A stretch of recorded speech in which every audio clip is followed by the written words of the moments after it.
Bismillah ar-Rahman ar-Rahim.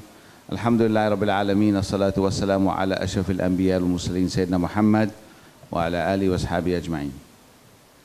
First of all, thank you to the Islamic Renaissance Forum for inviting me once again. Islamic Renaissance Front rather, not Forum.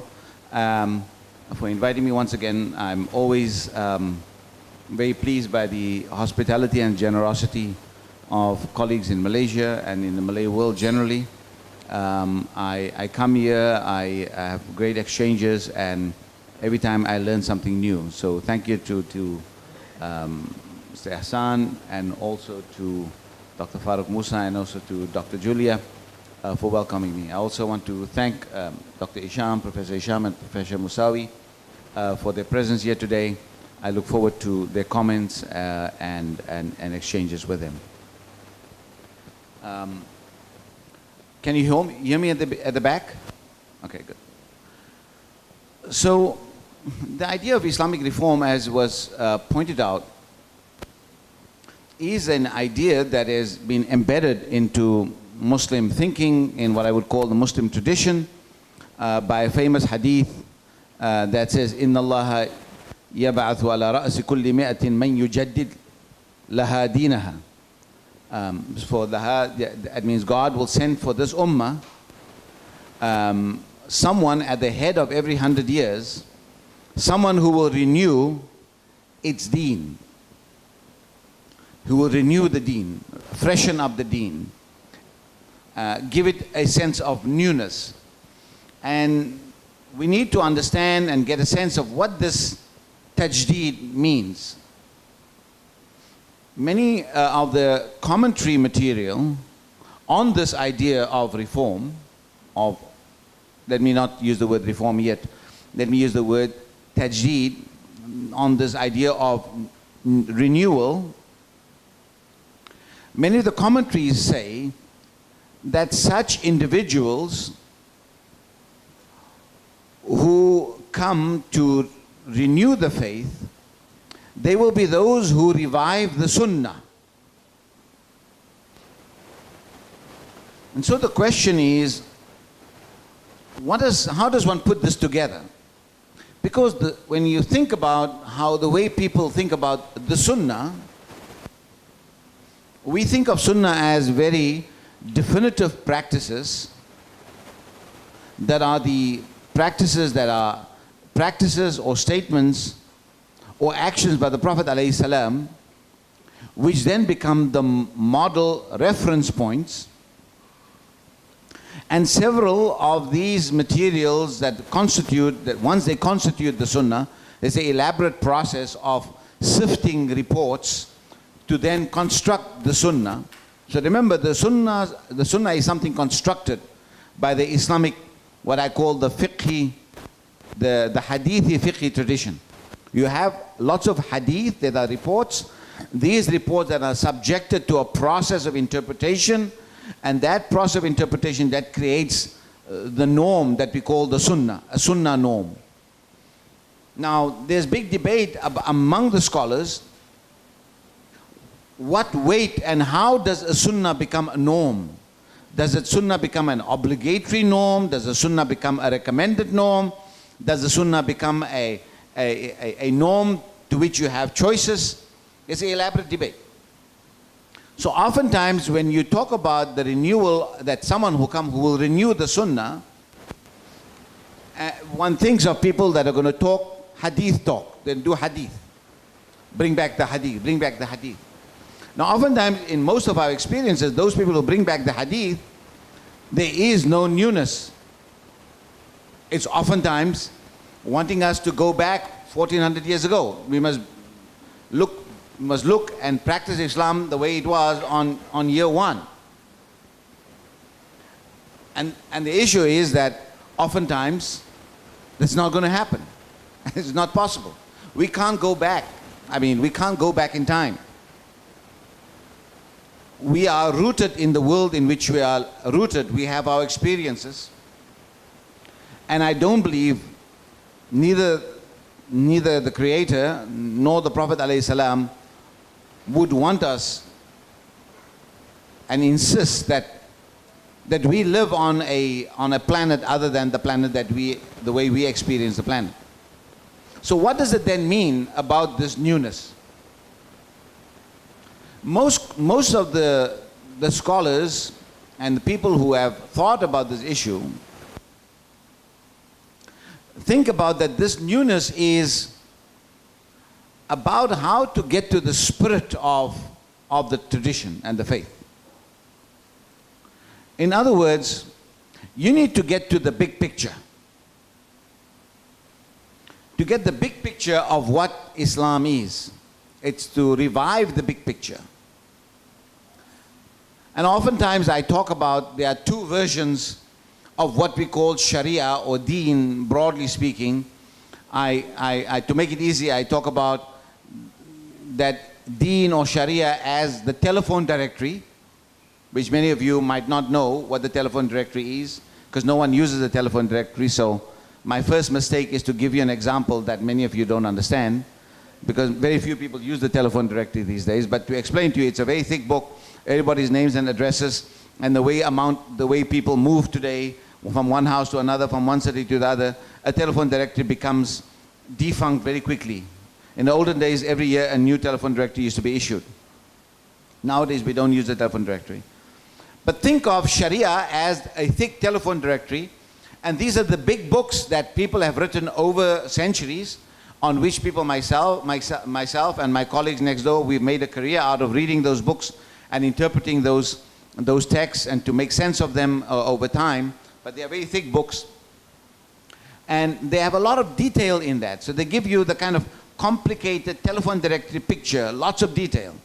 But sometimes you can miss the big picture by looking at the details and getting lost in the street address and all the nooks and crannies and the various byways that you might find in a neighborhood. And often there are many cul-de-sacs. You get blocked. The road can't go through. But the other version of what I call Sharia is what I would call the Taj Mahal version of the Sharia.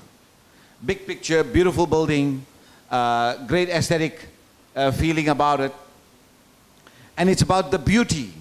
That's what the Taj Mahal is about, the beauty of things, right? And it gives you the big picture. It gives you the kind of golden destination of it. Now, obviously today, and as the book that is being launched and other things have talked about, many scholars here also have talked about this thing, about the maqasidi approach, the kind of objectives of Sharia approach. It is more or less the Taj Mahal version, okay? What is the big picture version of Sharia? Sharia is about preserving religion, deen, preserving life, preserving intellect, preserving property, and preserving family, right? These five goals. Now these 5 goals are things that Muslim scholars in the past have thought about. They were not given by a revelation in a direct way, these are the 5 things. These are produced by a certain amount of induction or istiqra, or by a certain amount of research by scholars, and people could disagree about that. And there's a big silent war going on between those scholars who advocate the big picture and those people who still want to say the telephone directory must operate, okay? You must go back to the telephone directory, get the answers from there. There are some people that can straddle that divide between the telephone directory and the Taj Mahal, and they can talk between those areas. But oftentimes, most of kind of what I would call, varieties of Muslim orthodoxy believe that all the answers lie in the telephone directory, and you cannot move away from the telephone directory. Now, some people have moved away from the telephone directory, but also did not reach the Taj Mahal. They fell down somewhere in between. And there have been those who have created fairly crazy versions of Islam. Okay? They said no more inherited tradition, and we now need to find something else. And everybody does the ijtihad, and it's just been extremely damaging to Muslims in one way or the other. And you don't have to be qualified. Only qualification is you must be angry. The more angry you are, the more authority you have. And the more conspiracy theories you can construct, the better you are. And you just need to quote a few verses of the Quran and you can run with it. That is the modus operandi of what goes on in many parts of the Muslim world. If it doesn't happen in your country, you are extremely lucky. You are extremely lucky and you're very fortunate people. But elsewhere, it is this line. Complete disrespect for scholarships, complete disrespect for tradition. So when the hadith says that, or the interpretation of tajdeed is to reconnect people to the sunnah, it means it wants to commit you to a living tradition. You connect to a living tradition. Now, somewhere in Islamic history, we began to think that the living tradition is a textual tradition. And we separated ways between some schools of thought that thought of a living tradition to be the experiences of a community. And that community hands over the baton of experience to the next generation. And the next generation hands over the baton. And every framework that one generation hands over to the next generation, that framework is the tradition. That framework becomes the tradition. And every generation hands over a tradition that is more robust and more experienced than the next one, than the previous one. So you hand over the tradition, and the tradition is something that is robust. It carries the memories of experiences of that community. It carries their successes and their failures. It contains their high moments and their low moments. But you are committed to that tradition. You are part of that tradition, and therefore you have authority to remake that framework. So the Quran and the Hadith becomes an embodied tradition. It becomes something that is in the lives and the practices of communities. So you don't go and look for the Quran and Hadith and quote verses, but those verses are already living in the hearts and souls and the practices of communities. But of course the communities can go and check whether they've understood the message in a correct way or incorrect way, therefore we have the sources. But the great thing about a tradition is that the experiences or the frameworks in which people live, their experiences updates the meaning and the explanations of the sources. Because the sources is in a particular time, but in the same way that you have families, your grandmother or grandfather did things in one way, your father's generation did things in another way, your generation does things in another way, and your children's generation is going to do things in a different way from yours, and you're still calling yourself, you're part of a tradition. And you don't say they are wrong and we are better. Once we get into that business that my grandfather was wrong, or my children are wrong, or my children are, then you get into trouble, and I explain that for you in a minute. I'm going to explain that for you in a minute. If I don't explain to you, you need to ask that question. So the question is, a lived tradition is a tradition that is really alive. The thing that has happened to us in the 20th, 19th and 20th century, and maybe even before, is that Muslims have lost confidence in themselves, and that this framework that they had, this framework stopped developing.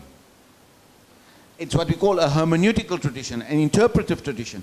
An interpretive tradition that it does not only interpretation on pen and paper by scholars, but is also interpretation of lived communities. So the lived communities' experiences always work together with the writings of those communities. And therefore, as Islam moved over time, it developed a whole range of understandings, a philosophical tradition, a Sufi tradition, a theological tradition, a logical tradition, an aesthetic tradition. So various streams of thought developed into this big framework in order to enhance the understanding, but it's also the enhanced experiences of millions and millions of Muslims in the past. Therefore you have Ibn Arabi, therefore you have Rumi, therefore you have Ibn Taymiyyah, therefore you have Ghazali, and all these people created these threads. Some came with emphasis on Sufism, others came with theology, like people like Fakhruddin al-Razi, or you get the Ibn Sinas, and you get the, the Al-Farabis, and many people don't like them because they ask, critical questions, but we shouldn't worry about people who don't like them. But you have Ibn Rushd, you have Ibn Hazm, a whole range of big names and numbers of smaller names that you've never heard of, and only scholars talk about and write about them. But these are all experiential understandings. Now, what has happened is that somewhere in the 19th and 20th century, we said, or some scholars, well-meaning scholars, began to say, we need to put all that side aside and we just have to jump straight into the Quran and Sunnah. Well-meaning. There were real political reasons why they might have said so. The reason is that, Muslim orthodoxy were very strong. They did not want to go with change and the challenges that Muslims are facing in the 19th and 20th century. So some of these scholars went a little bit overboard and said, we just have to forget about these scholars and their taqlidi approach, that they're following and imitating the authority of the past. Now, clearly, versions of Muslim orthodoxy that were only following authority of the past, they were already in trouble because they did not, the reason they started following authority of the past and rejected the experiences of their communities and refused to update their tradition is they have been disconnected from the real world for quite some time. So the trouble we find ourselves in today did not happen yesterday. It accumulated over 300 to 400 years. This is accumulation. And this does not happen overnight. And oftentimes people try to create scapegoats. The scapegoat is always, Ghazali rejected philosophy, Sufism is bad news, and you must reject Sufism, and Sufism opened the door to superstition, therefore all these things are bad, we must establish an Islamic state, and 1, 2, 3, you're going to have ideal societies. And that has been such a nightmare experience for Muslims in different parts of the world. So the scapegoat historiography, and sometimes very intelligent people use the scapegoat historiography, a scapegoat understanding of history, blaming somebody in the past. There's no blame game. It's a lot more things than blaming two people. So some scholars say, if only Ibn Rushd had the best, people followed Ibn Rushd, we would have had the enlightenment in Muslim societies.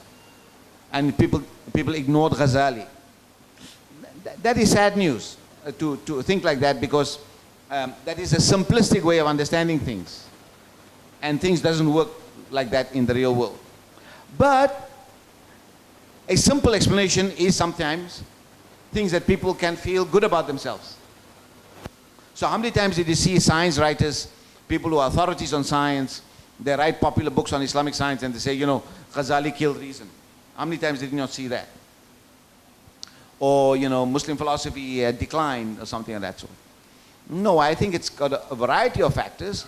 I think the main factor that led to questions of trouble in Muslim societies and the lack of development is that our political systems did not develop by time, and the political system did not optimize the growth of human beings in Muslim societies. European experience was that they overthrew one political system after the other in order to harness the full value of human beings and human communities. Overthrew kingships, overthrew papacies, and tried to develop societies in which human beings can have authority and human beings can unleash their powers of creativity. And you allow for that kind of freedom and possibilities. But in Europe, it did not happen easily. In Europe, it involved bloody wars, great disruption, and lots of trouble before things settled. Now, oftentimes people think that in the Muslim world the same thing ought to happen. It doesn't work like that. In the Muslim world, things work differently. And another society's remedy is not necessarily your society's remedy. There are different ways of doing that. So the issue is that, but I think we know that in the late Ottoman Empire, for instance, there were a lot of Muslims agitating for greater freedoms, less despotism, and less authoritarianism, because authoritarianism smothers the spirit of societies. And so that was one kind of call for reform for political reform, and therefore might have heard of the Young Turks, right? The Young Turks that then resulted in the Republican Revolution in Turkey, the abolition of the Caliphate, the rise of Kemal Ataturk, and so on. And that kind of movement was not only in Turkey, but Turkey was so important because it was representative and had a hold on large parts of the Muslim world. So that's one experience. But those kinds of experiences were also in the Malay world. There were individuals who were pushing for those kinds of issues. Few individuals.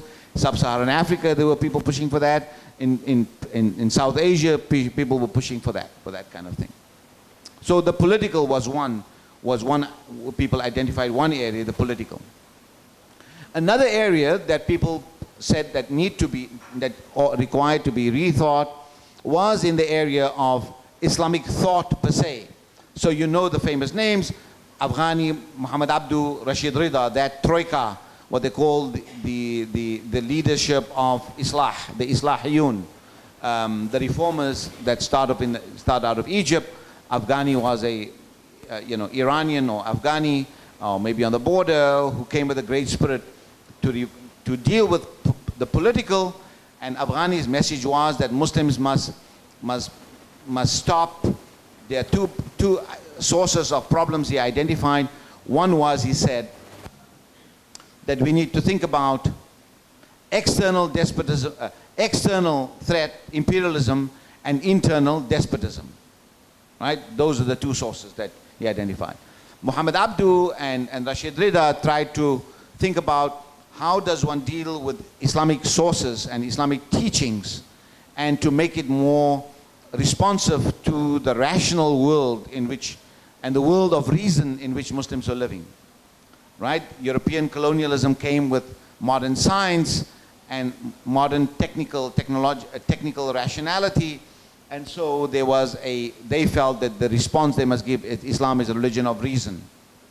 And so certain threads of Mu'tazili thought and other thought were revived by people like Muhammad Abdu and others, and maybe Rashid Rida not so much, to start a conversation. And in Indonesia you had people like Harun Nasution and others who also tried to do that kind of work in order to make things possible to how it works. In India, you had people, rationalists like Sir Sayyid Ahmad Khan, the founder of Aligarh Muslim University, who thinks about that Islam is compatible with reason. Shibli No'mani, a traditional scholar who collaborated with Sayyid Ahmad Khan for some time. People like Amir Ali, the judge and a famous author who wrote on the history of the Prophet, but many other writings and so on. A whole range of people there on that kind. Now, people like, say, Afghani and Abdu and Rashid Rida are kind of in between, kind of orthodox, but people who they are kind of neo-orthodox or new reformers, neo-traditionalists. They don't accept everything of tradition. So they self-select. But on the other hand, you also had very orthodox groups of Muslims, deeply steeped in orthodoxy, like the founders of the Deoband school, or certain people committed to the Al-Azhar's tradition, deeply traditional, but they also use the word Islah, that they want to do Islah. Their idea of Islah was a kind of how to reconnect. Sometimes in the Deoband school, it was about, combat British colonialism and create a wall around Muslims so that Muslims can preserve themselves and preserve their tradition. And oftentimes those movements there, even in India, ended up in a pro-Hadith position. So as much as the Deobandi school is Hanafi, and they have a war going on for more than 100 years with the Salafis or the Ahlul Hadith movement, they themselves are steeped in Hadith studies. But it's the Hadith movement that is connected to the madhabs, in their case the Hanafi madhab. In Syria and other places you are going to find Shafi school connected to the Hadith school, also again the madhab and renewal of the madhab through Hadith studies. You'll find that in certain threads of Al-Azhar. Al-Azhar is too big a school to identify what everybody does, but there are various threads in there. But you will find people who work within the madhab and the combination with Hadith to find new answers and new solutions to the challenges that Muslims face, but they do it in a different chord. Another group of reformers, or people who call themselves reform, is what I call modern political Islam. The big names are people like Hassan al-Banna, who founded the Muslim Brotherhood, Maududi, who does things in India and Pakistan, the Jamaat-e-Islami, who think about that the answer is for Muslims to create their own independent political entities. Now, and each one of these movements, one can say critical things and one can say complementary things. Each one of them tries to figure out what they think is the challenge of the moment. And sometimes they challenge of the moment. They respond to it, they get some kind of outcome. The main achievement is that lay people, lay Muslims get some solace. They get some consolation that their Islam is workable in the world in which they are living. In each one of these groups that I talked, each of these audiences get some kind of psychological confidence that the Islam is workable. Sometimes to try and make Islam workable becomes a little bit exaggerated and points to the ridiculous. People want to find science in the Quran, people want to find political science in the Quran, people find economics in the Quran. I mean, and they forget that the Quran is a book of guidance, and it's a good book of guidance you have to think about, and your guidance come out through the process of thinking. But nevertheless, people have used the sources in a variety of ways, and we can have good or bad arguments about that. But what I think is that we need to show a certain amount of appreciation for the people who went before, who tried and gave it their best shot of what they think will work for them. Now, the job for those going forward is to both appreciate but also critically move forward that some of these things are not going to work anymore. Part of the problem of political Islam has been that it's reduced everything to a political outcome. And we are paying the price of it. Part of this thing that everything has to be found in the Quran and Sunnah has been that you can't talk to ordinary Muslims and say, actually, before you approach the Quran and Sunnah, think. Tell Muslims to think before they come to the Quran and Sunnah, they will think you are a heretic when you talk like that. Because they will say, but the Quran teaches you thinking. But it's not that. Quran tells you think, yes. But the Quran asks you to think broadly about the world. So part of these early reform attempts pushed us into finding the answers in particular places, in the verses of the Quran, interpretations of the Hadith. But the answers lies within your experiences. None of the Muslims before us have abandoned the Quran or the Sunnah. They never abandoned the Quran and the Sunnah. Otherwise they won't be Muslim. They always held to the Quran and the Sunnah. So what makes us think that we are better when we hold on to the Quran and Sunnah?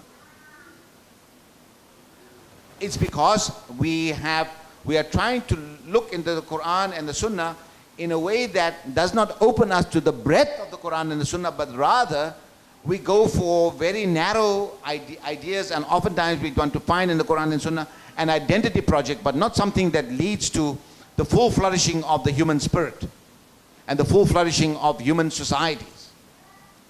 And that requires, in order to do so, that requires that you have to be part of a living tradition. And what has happened is that living tradition that we ought to have had has long gone into disuse and has been abandoned even by the people who claim that they are the maintainers of the tradition that is a traditional ulama. And the reason I say that their framework they've abandoned their tradition because they never updated that tradition with the knowledge of their time. Therefore, when people say that Islam experiences a lag, it's not that Muslims don't know how to do science or to do modern stuff. It's because in the field of religious thought, the thinking is no longer relevant to the experiences of Muslims, because in the interpretation of our religious sources, we refuse to take on board new knowledge and new experiences. So therefore we rather go and find some answer in Ghazali, some answer in Shatibi, who now has become the 20th and 21st century. Shatibi has become the toast of the month because he's given the answer to Maqasid and so on. And we grab onto past figures because in some ways we always think that the answers lie in the past. The answers lie in our experiences. And that means that we have to engage in revitalizing the framework in which we experience both our spiritual and religious life and interpret our religious life and our worldly life. And we should not create a dualistic system of the way we think about the world and the way we think about religion. This dualism has done tremendous damage. So Muslims have psychological kind of issues because I'm working in a bank, is this a good thing? Or I'm working for the government, I'm a civil servant, am I not offending Allah? The government asked me to do certain things. I'm working as a, these are the experiences of day-to-day Muslims. I'm working in a corporate, or I'm working as a restaurant waiter. I'm doing all kinds of stuff. Things are not worked out because they think about their world and their religion are two completely different zones. So you have the kind of schizophrenia, a schizophrenic understanding of what life must be, because there are two worlds in which people live. So it's partly because we have made it in that way and we don't feel comfortable in the world which we live, and religion becomes an escape. And so the religious world we escape into becomes an escape, but it's not the real world. That's the world that's going to give you salvation, but oftentimes the practices in the world of salvation are really worrying because they are not coherent with the full life, with the full experience of a human being.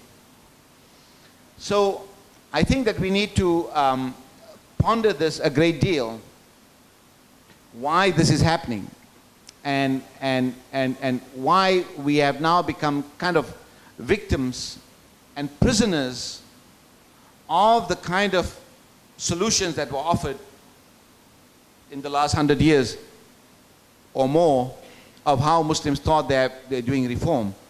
And it becomes extremely difficult to talk to ordinary Muslims to think differently because they think that you are trying to rob them of their Islam. That is the issue. The only people that you can talk about are those people who have been through political Islam, burned themselves, disappointed. They might give you a hearing. But those who are in it are completely high on that they are going to win and everybody else is wrong. Now, any kind of thinking that believes that we are the chosen, all others are frozen, that's a troubling. Even we, or people like myself, I do argue that I'm presenting a point of view with all humility and I could be wrong. So therefore I'm opening myself up for a conversation.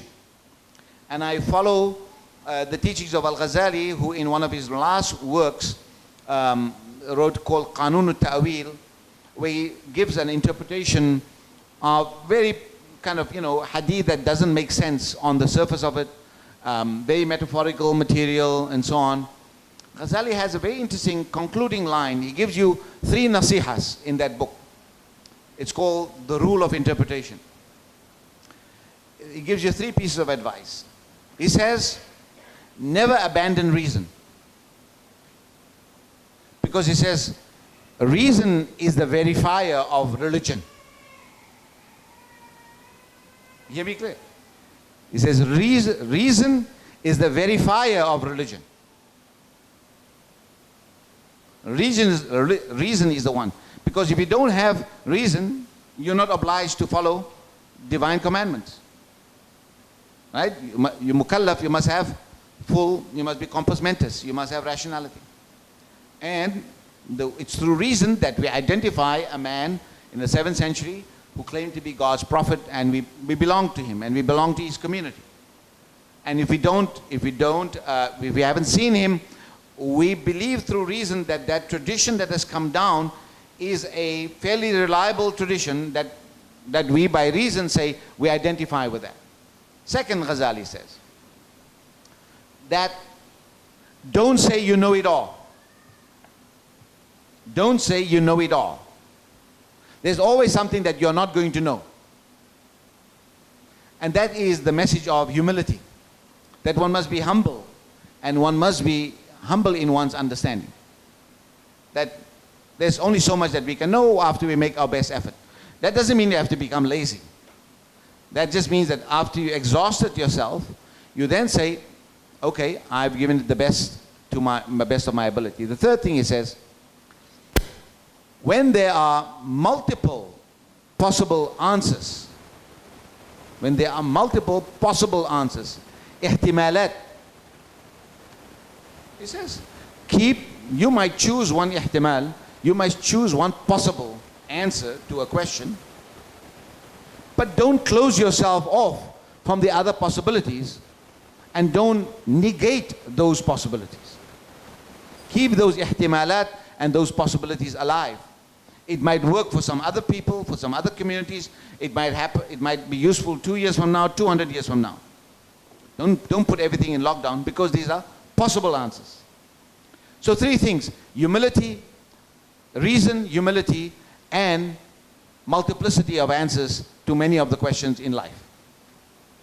If you keep that triangle alive and those tensions alive, and you develop it further, you have a fairly good modus operandi. And that's become, at least for me, it's been extremely useful to use that as my operational toolkit to think about these issues and develop it more philosophically. In each one of these issues, you can spend and write multiple books on thinking how one has to be, how much one must show humility in terms of the life world that we experience, and what does it mean that we don't know some things, and how we are always open to knowing more things, and that we know that history tells us that, you know, X amount of years, several centuries ago, we believed that the earth was flat. We believed that there was the earth, and then there was air, and then there was a zone of fire, and the closest planet to us was the moon, planetary body to us was the moon, and after that it was either Mercury or Jupiter. That map of the cosmos is no longer part of our experience. No longer part of our experience. Was part of Ghazali's experience. Today, our understanding of the cosmos is that there was a. Am I doing something? Okay.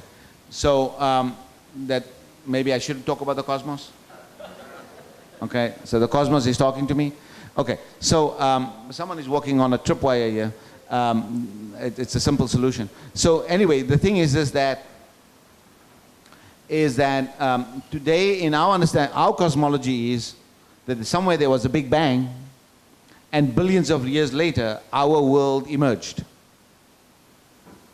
and the sun we see is just the closest star that we have. There are billions and gazillions of stars that is just as hot as our sun, if not hotter, but they're just far away. That's our cosmology. And so the reason I'm talking about cosmology is precisely because it's those cosmologies that we experience, this computer, your cell phone, that cosmology now governs your behavior patterns. We might not think that what has got my cell phone got to do with the Big Bang, but if you think about it more, it's as big, and it's a better understanding of the whole origins of, especially geology, and understanding geology, that we could turn metal and into first chemistry, and then the physics of metal, that metals could become conductors, and it could do all kinds of things for us, that we can now have apparatuses that you could turn metals into superconductors, right? And that made huge transformations. That understanding of how that is precisely based on a whole new cosmology. So many people are prepared to use the cell phone, but are not prepared to understand how that cosmology works, or say, no, I'm going to deny that cosmology. But that's a different story.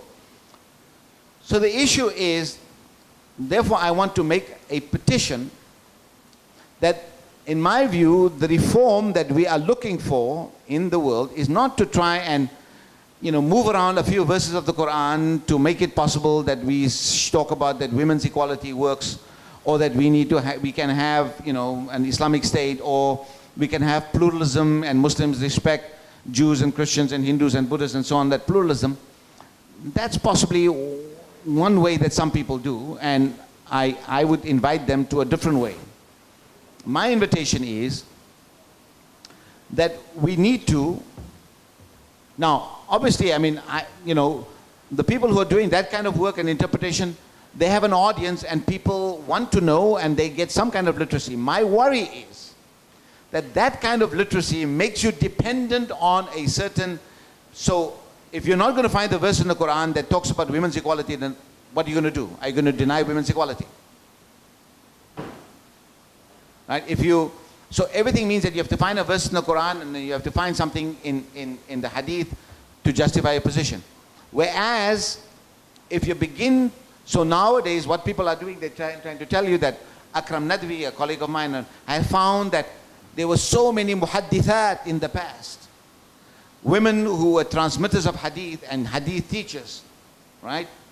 And discovered that women played a major role and that male patriarchy denied women their moment under the sun in the Islamic past.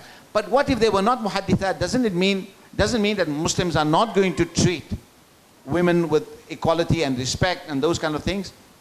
Because the question of women's denial is not a Muslim thing, it was a global thing. Global societies had patriarchy. Globally, societies are moving out of patriarchy. Those are political, economic issues of patriarchy.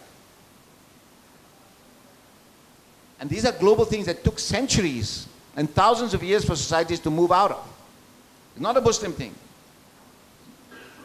It's all societies. So the question is, how do we begin to create a framework that makes our experiences legitimate? That our experience is just as legitimate as Ibn Rushd's experience, Ibn Hazm's experience, as experiences of Shah Waliullah and other people. And therefore, Shah Waliullah and Ibn Rushd and other people could have the courage to rewrite and reinterpret the world according to their experiences, and therefore they stand out. All these other people who did not do that, history has not cast a light on them as places of where we can get help. So part of that means that we need to begin thinking historically. Historical thinking goes something like this. That first of all, history means that you must do thinking. From a very good French philosopher, I got a very helpful thing. Oftentimes we think about these issues in this way. Oftentimes moderns think that they have discovered and they are the best. We modern Muslims are the best. And oh my God, these people in the past, they were so bad. That is a wrong way of thinking. That is very ahistorical thinking. So for instance, 300 years, 400 years ago, people were practicing slavery. We don't have slavery, but it doesn't mean that we have to look down upon them that they are bad. Patriarchal societies abounded the world. We don't like patriarchy for ourselves because it doesn't work in our world, but we cannot condemn people in the past. And that is precisely the handle that many practicing Muslims, but also Muslim scholars, they can't get their head around those issues because they want the past to be similar to the way it is today. You cannot remake the past in the image of your present. You must take responsibility for the present and leave the past to the past. And learn from the past, but don't try to rewrite the past. Discovering muhaddithat in the past is only casting a historical light on the past, and we discovered some documents, we studied history, but it doesn't make that past better or worse than what it was.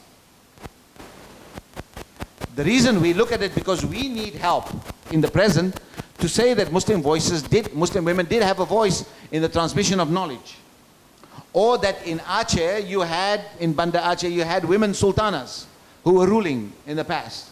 Even though some scholars were opposed to it, and soon afterwards, they moved against those women. But today, it will not be possible for people to think about and remove a woman prime minister any longer. Right?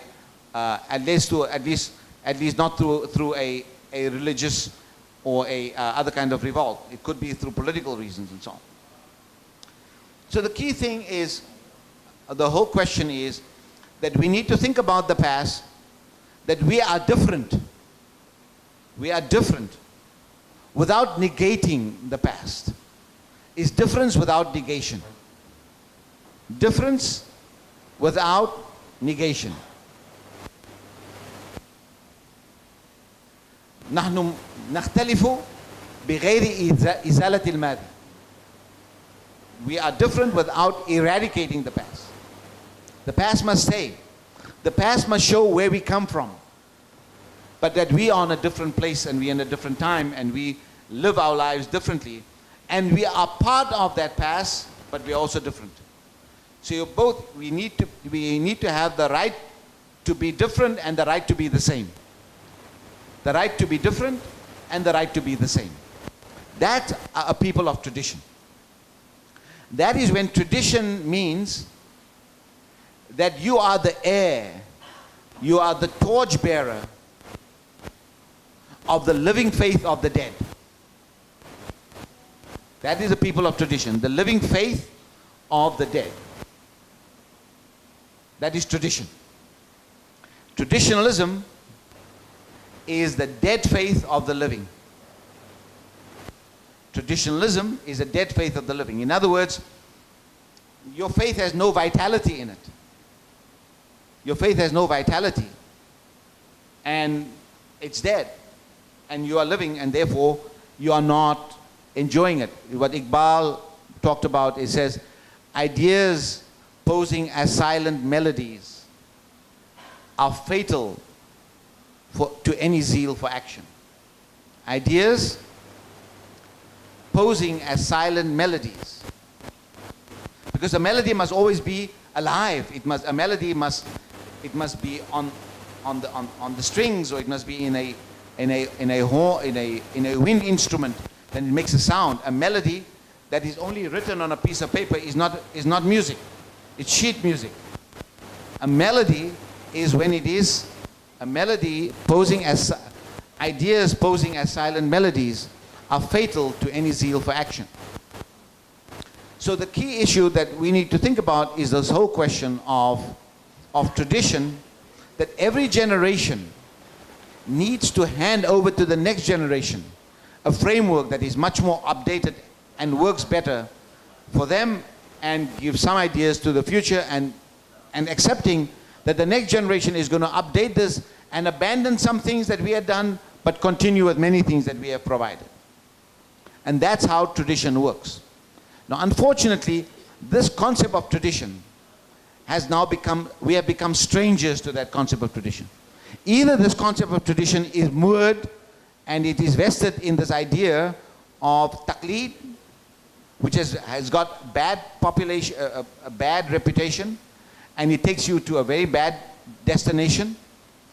But it is not. It requires rethinking and re-understanding, and that concept should be revitalized to be part of the living faith, the faith that is a living faith of the dead. Taqleed is the living faith of the dead. But what has happened is taqleed has become the dead faith of the living. And that's a wrong understanding. That is traditionalism. That is not tradition. And it is traditionalism that gives tradition a bad name. So we need to make that distinction. But we cannot throw the baby out with the bathwater. That's if you don't have tradition, you become a people without memory. And every generation will think they are innovating and making up things as they go along. And really, they just keep on making up things. You just keep on making up things. So, in closing, I just want to draw your attention to a thinker like Ibn Khaldun, a major thinker that we have not used a great deal, who says that thinking is what makes the human being distinct from other animals, in addition to the feature of that we are social animals, and that we are human, that our actions are enabled by our process that we think, and because we think, we can also cooperate with each other, and we can set up institutions and organizations. But Ibn Khaldun then further argues that the very act of thinking is essential to the way we acknowledge. Thinking is the way we acknowledge the distant teachings of prophets of the past and communities of the past, and how we comply to that tradition of how Muslim communities did it. Therefore, we are people of belonging. And Ibn Khaldun then says that the act of thinking, fikr, the Arabic word is fikr, that he says that thinking is historical thinking. And that historical thinking enables us how we relate to others in the past, in the present, and in the future. We, as we sit here, we are already belonging to the future through our offspring or through our communities who are being born now, and they be part of the future, and we will not be there in some time coming, in the future. We will not be around, but we are already part of the future as we are already part of the past. That's the one thing. The other thing that Walter Benjamin, the great Jewish German thinker, provided me with a great inspiration. He said, experience is indeed a matter of tradition in collective existence as well as private life.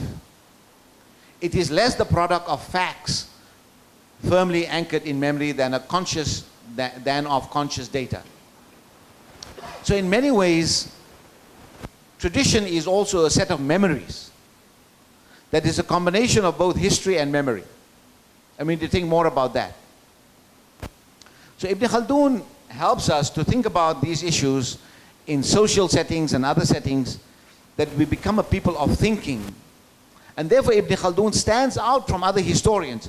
He just does not tell us what happened in that year and tell us, but he also tries to give a particular interpretation what happened in the past. And he's prepared to make a judgment of what he thinks was a good move in the past and a bad move in the past. And so Ibn Khaldun, or not so many good and bad judgments, but he gives you an explanation why that happened. Not so much making a judgment, but why that happened. Why do societies hold together?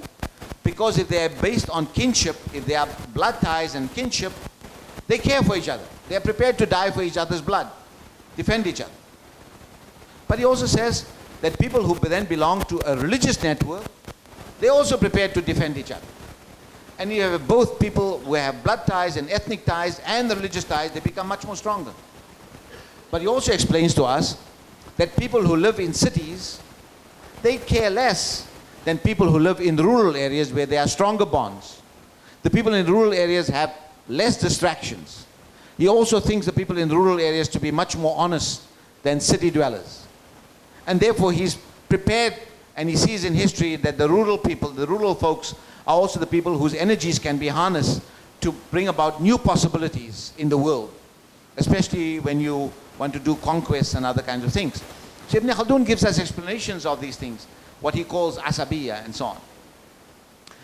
But Ibn Khaldun asks us, a human being thinks constantly about all these things, not remiss to think for even the duration of the blinking of the eye. And then he says, to convince us that he's familiar with the science of his time, Ibn Khaldun confirms what neuroscience today describe how our mind and body interacts. He says, in fact, the speed of thinking is faster than a glance. So the historical thinking and the idea of thinking is critical. I will conclude on this comment.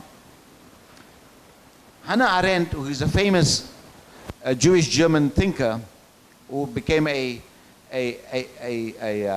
emigre scholar to the United States during the Nazi period. She was a student of Heidegger.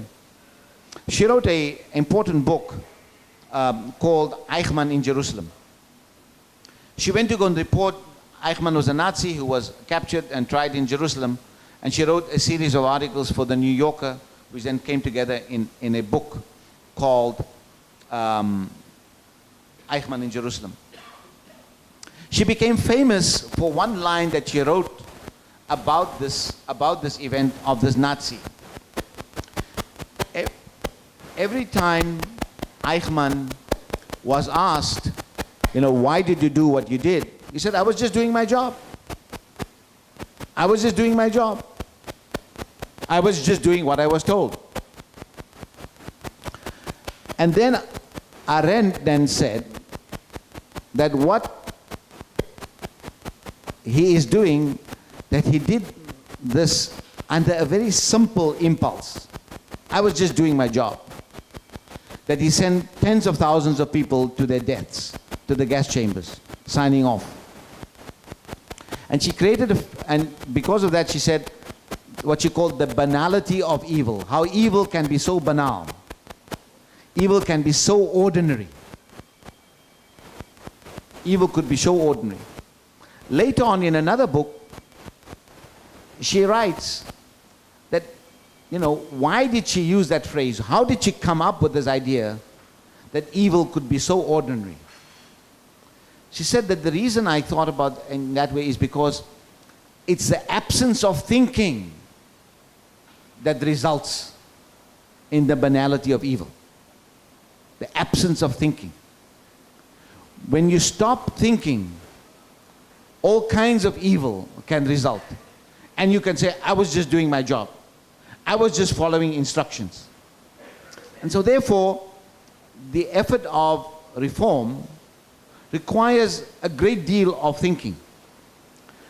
We need to put in the best of our minds and the best of our resources in creating institutions of excellence, so that every reformer doesn't think that he or she is the best kid on the block and that we just invented that. We need to have institutional memories that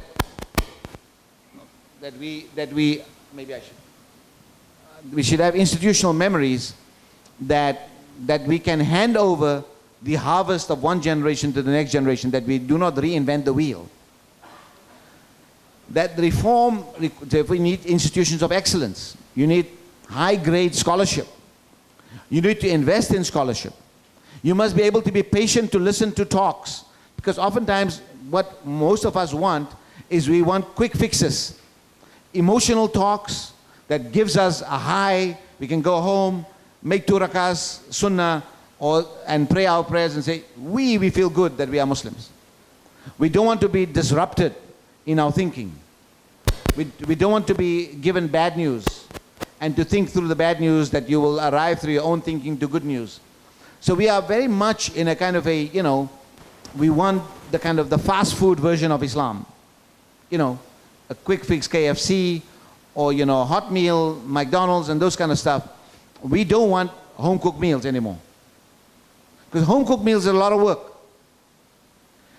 But that's also where you're going to get good health. Good health, as most of your gym instructors and your psychiatrists are informing you, that you need to eat healthy to have a good, and you need to be able to cook well. And so therefore, going to putting in effort in developing Islamic thought is the way forward in the question of Islamic reform, and that we need to value a much more broader framework than the one that we have right now.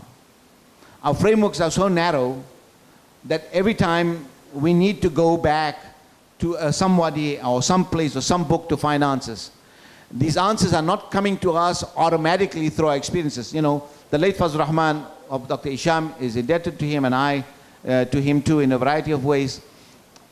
He used to say in one of his books, he said that the early companions of the Prophet, they didn't go back to the Quran and the Hadith to figure out the answers. When they were living, all of the Quran was not even revealed. They understood a certain kind of experience of the message, and then they responded intuitively to new challenges. Is this ability to internalize a set of values, of which thinking is one of the primary values, in which humility is an important value, and in which having diversity is an important value, that will give you the intuitive sense and confidence that you can act in the world without living a life of religious schizophrenia. That is the way forward, in my view, that we need to develop the capacity and the talents to internalize those kinds of messages, that we automatically deal with future challenges and present challenges in an intuitive way, but it is grounded in knowledge traditions. It is, and not 2 verses of the Quran and a say-so of somebody. It must be based on a whole lot of material that we can understand. And because of the bad mic situation, I'm going to not trouble you any further. Walhamdulillah Rabbil Alameen. Thank you very much.